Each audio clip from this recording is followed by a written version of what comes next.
What is up, guys? We are going to continue doing our winter work on the machines, getting ready for spring. Like I've said before, we're looking to be doing the Royal Blue Taka Creek area in April. Anyways, you guys have been seeing a bunch of work being done to Steph's 21 XP 1K Trails and Rocks edition. Got a few things to cover on my machine. So the first thing we'll address, something that's already done. As far as doing like the Tennessee riding, the hilly, rocky, technical trails, I made it no secret that I'm not the biggest fan of the ITP Terra hooks for those trails. As an overall trail tire, they do fine. But I want to be able to do better on a lot of the trails we ride. Just like Steph and Dude, you know, gonna gear the machines more towards that type of riding. So first thing I did is I got new tires. I already know Roxxzillas are the king down there. I get it. I get it. Fine. I get it. Fine. So I came pretty close to getting Roxxzillas, but ultimately I stuck to my guns. I got the System 3 XTR 370s. They're 32 by 10 by 14. So I'm no longer running the System 3 SB4 rims. I've now got these Tusk rims. So as tempting as the Roxxzillas were, I know they're king. I went with these. I know these tires have a great reputation on trails like that. And with doing YouTube and making content, to me personally, it's more interesting if there's a variety of tires. So that's what we're doing this season with tires. I'm super pumped. He is pumped up. With the tire situation done, over with, what we're going to address today is my ball joints. Since I've had this machine, I've been pretty consistently changing lower ball joints. Now, I have not ran into where it completely fails and strands me. But with that being said, I have not spent money on ball joints.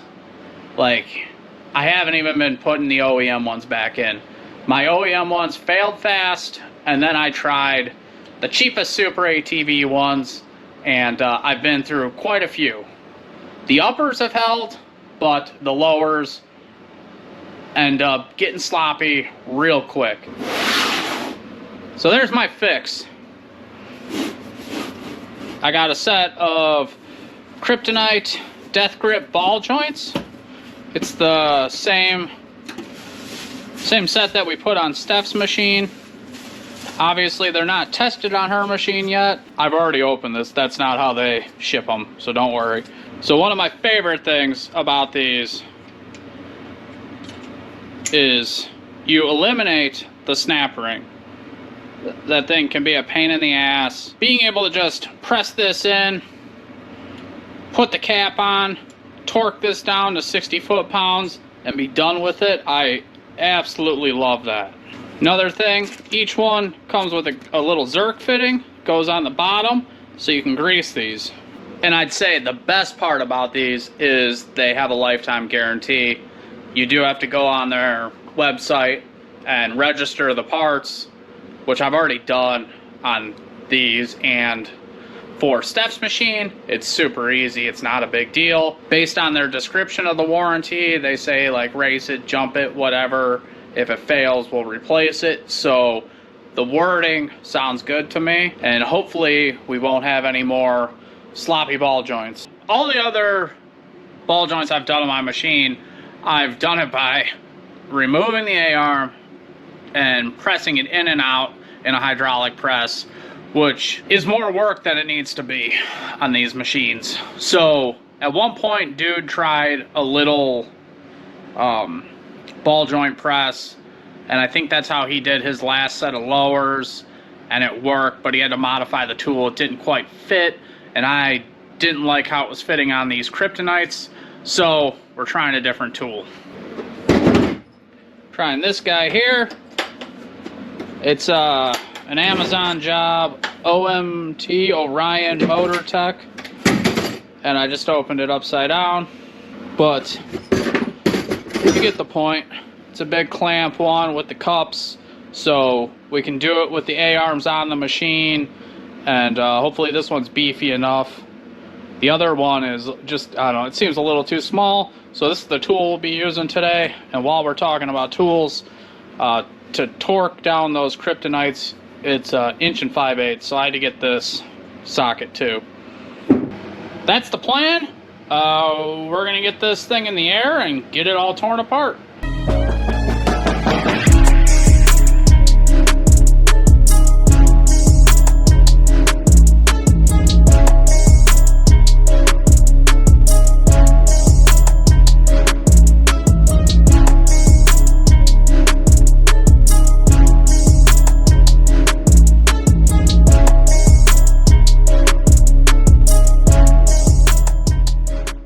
So I wanted to make sure the snap ring pliers I have would work, and they're not. As you can see, I was just doing a test before I started filming, and yeah, gotta get a different set.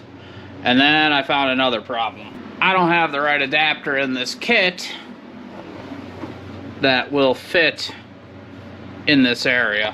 So everything, I mean, this one's too big in general, but just to show you, it doesn't fit in the area. So to get the new ones pressed in, either got to get something else, or I'm gonna have to make some sort of adapter to get me over this area. So we'll pick back up on this project once I figure some things out. 1 pair of pants later. So I got this piece of scrap. This is what I use to press in Steth's kryptonite ball joints. The ID is already perfect, and then the OD is already really close.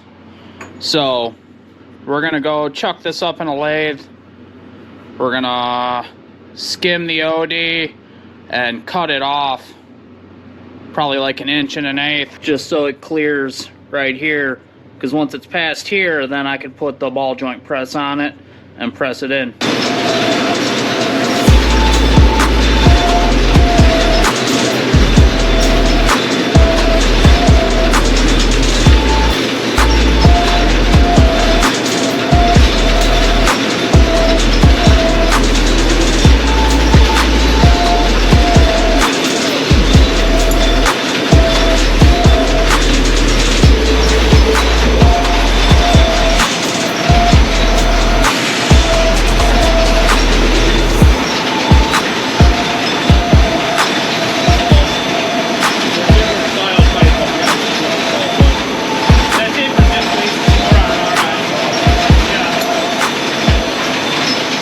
Well, alright guys, we're back on the Kryptonite ball joint install on my 2020 Pro XP. I left off making this little piece for that ball joint tool off Amazon to press in the new Kryptonite ball joint.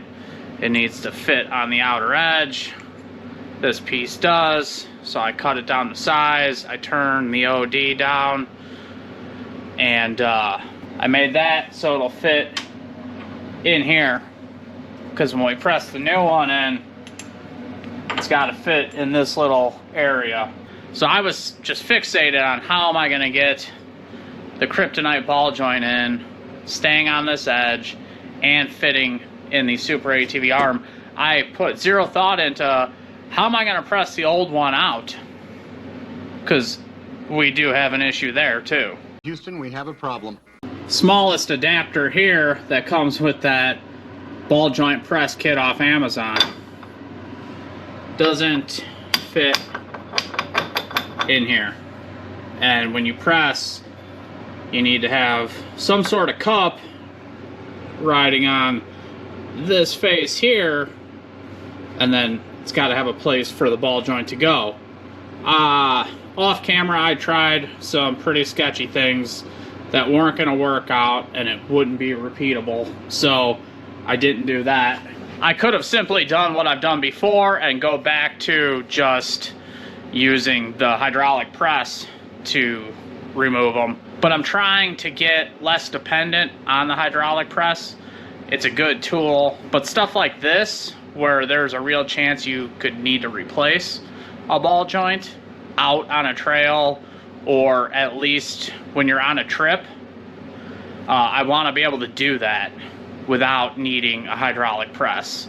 So I'm pretty set on trying to get something to work with a tool like this, so if something happens on a trip, we are able to change a ball joint without having to find a shop with a press, or without having the temptation to hit things with hammers. Now we have this little piece. It easily fits over those Super ATV ones. The Kryptonites are a little bit bigger, so we had it made to accommodate the Kryptonite ones, because me and Steph will both be running these. So this should work. That'll ride that face there. It fits within the arm. It's taller than the arm, so we shouldn't have any clearance issues there. But anyways, let's get one of these pressed out and see if this little adapter works.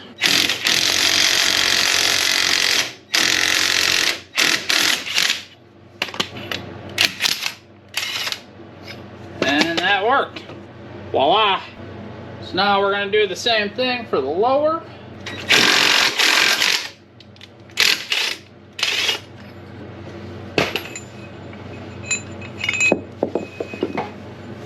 Damn it. So that one worked. It just got a little crooked at the end. And it's out. So I'm going to get all these cleaned up, ready for the new ones, and then we'll put the new ones in. A little longer than a few minutes later. We're all cleaned up, ready to install the new Kryptonite Death Grip ball joints. So we can just unscrew it and then set her in there. So for the installation, we're going to use both of the little adapters.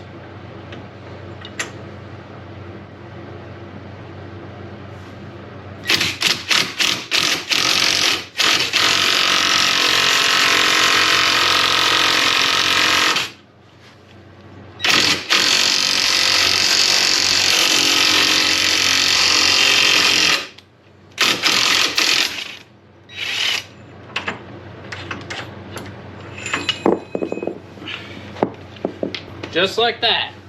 Got another new ball joint, so we'll put this one in the lower.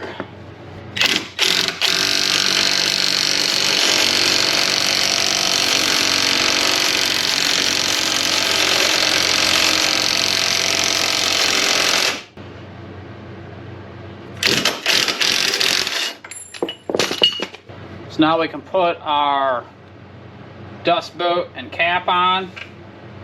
That's just going to thread on. Do the same for the top. I do have a little bit of blue Loctite on there. I think I mentioned it in Steph's video. They don't say to do that, but it's just something I did anyways. I didn't put a whole bunch. Just want a little bit on the threads. I just want to make sure they don't come loose. Next up, we're going to take our 1 5/8 socket. I'm going to run it down first. Now that I got it down flush, we're going to torque this to 60 foot-pounds. Do the same one for the top. Now we'll torque it 60 foot-pounds. And we're there. Alright, so we got those installed, torqued. All we got left for these two is to install the grease fittings, the Zerks.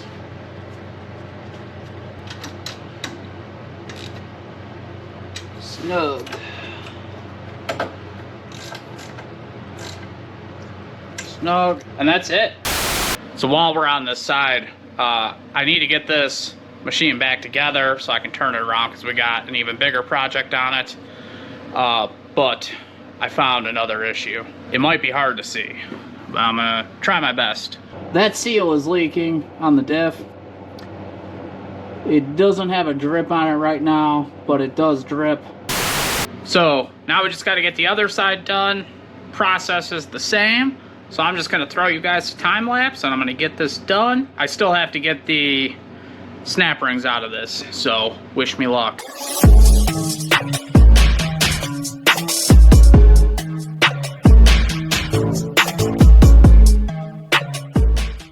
I don't think I showed you guys earlier. I just said they were worn out, but I'll show you what I'm talking about. It was mostly on the passenger side is the ones that were real bad. The other ones were a little sloppy, and I thought it was just my lower, which is right here. I mean, I don't know how well it's gonna show up, but you might even be able to hear it. And I was actually feeling something in my steering wheel. Like I could feel the slop. And turns out the upper was worse than the lower. That one's got quite a bit of play. I'll try to remove the boot. Maybe you can get a better look. Holy shit.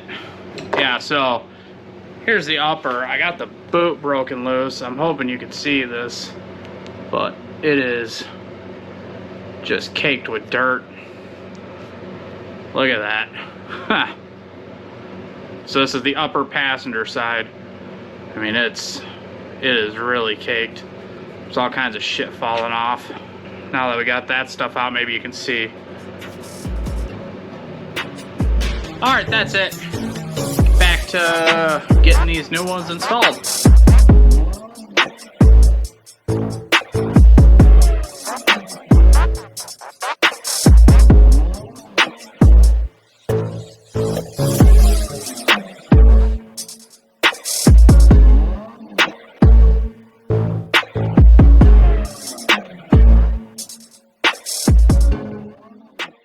And just like that, all the ball joints are installed.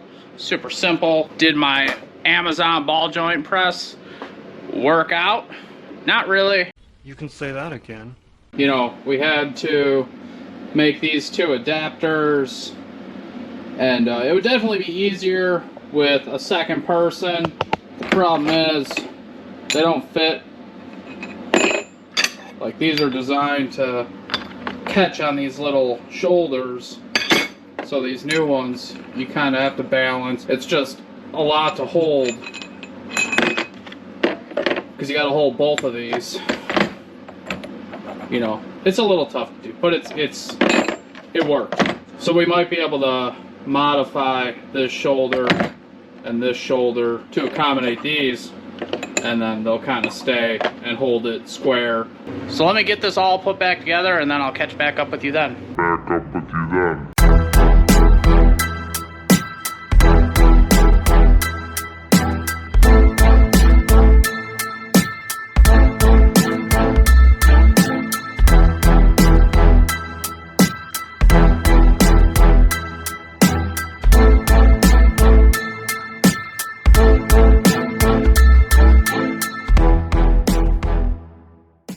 So I got it all buttoned up. I took it for a test ride. Make sure nothing just falls apart when I start driving. It's still together, so that's a good sign. Can't get out and test the new tires yet, unfortunately. Just driving down the road, I was surprised. For some reason, I thought the 370s would be louder and maybe feel more aggressive in the machine, but they don't. So that's cool. The tires alone on these Tusk wheels, I like it. I'm really digging how it looks. Definitely looks more aggressive now. I don't think I mentioned earlier, these rims are a 5.2 offset. My old System 3s with the tear hooks, those are 6.1. So a little more of an offset on these. I don't think it's anything that's going to be noticeable, but just letting you know. And also earlier I forgot to mention weights. Everyone always wants to know weights of tires. So the two weights we have that we were able to weigh on the same scale, these 370s on the Tusk wheels, 63 pounds a pop. And dudes, Roxxzillas on the 15-inch Sedona wheels were 60 pounds a pop. So these are a little heavier, which I knew going into it. If I have the weight of the tear hooks on the System 3s, what I was previously running, if I have that written down somewhere, I'll have it pop up on the screen now. But that was done on a different scale, so how accurate is it? Don't really know. We all have an itch to ride, but it's still super cold and we still have a lot of projects. Unfortunately for me, this project was the easy one. I gotta back it into the garage because things are gonna get more serious on the next project. So I'm gonna get this backed in, and then it's gonna be on to the next project. We should be doing the gear reduction next weekend, so gonna start getting it torn apart. Steph's machine is currently still stuck in the garage, waiting on the cage, so that'll be coming up. And then I don't think you guys have seen any of Dude's.